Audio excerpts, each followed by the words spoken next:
Madame, monsieur, ladies and gentlemen, entrez dans le plus vieux palace de la région. Bienvenue au Westminster. En 1880, le Touquet, petite station balnéaire, devient Paris-Plage avec ses terrains de golf, de polo, de tennis, de course installés par les Anglais et surtout avec ses casinos. Interdits en Grande-Bretagne, ce sont eux qui attirent la gentry britannique. Elle y importe son architecture, dont l'hôtel de ville et le Westminster, construit en 1925 pour loger Lords and Ladies sur les flots. Ce qui est le plus typique dans sa façade, c'est d'abord les briques. On reconnaîtra les briques qui ne sont pas vraiment... Au Touquet, c'est pas la spécialité, c'est plutôt le moellon, la pierre de la région. Et là, on retrouve quand même les briques qu'on voit souvent en Angleterre. Et ces fameuses bow windows qui sont sur la façade, que vous pourrez voir, qui sont ces avancées de pièces à 3 fenêtres. Westminster, c'est l'abbaye de Westminster. C'est ce qui rassemble tous les Anglais. Quand les Anglais arrivent au Touquet, qui voient écrit le mot de Westminster, ils savent qu'ils seront bien reçus.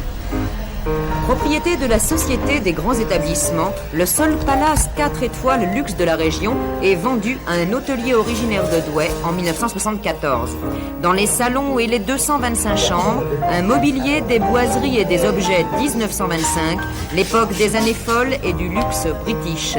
L'époque des Rolls comme taxi, des fortunes qui se font et se défont au jeu, l'époque des chasses à courre.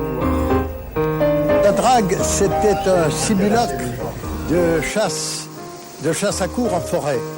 C'était d'ailleurs la raison pour laquelle ce perron de l'hôtel Westminster a été si bien utilisé pour ces dragues. C'était le rendez-vous de tout le Gotha de la haute société mondiale qui tenait à se faire voir au Touquet. 1000 € au gros cigare, les grooms du Westminster les aimaient bien.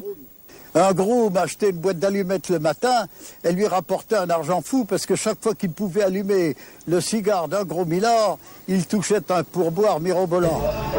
Et puis il y eut la guerre et le West servit entre autres de lieu de transit pour les prisonniers russes libérés par les Anglais. Ils utilisaient du papier hygiénique qui passait devant le peigne et ils réussissaient à émettre des mélodies extraordinaires.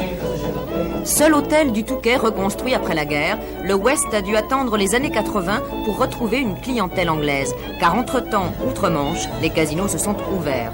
Entièrement rénové, le Palace d'hier est aussi un hôtel d'aujourd'hui.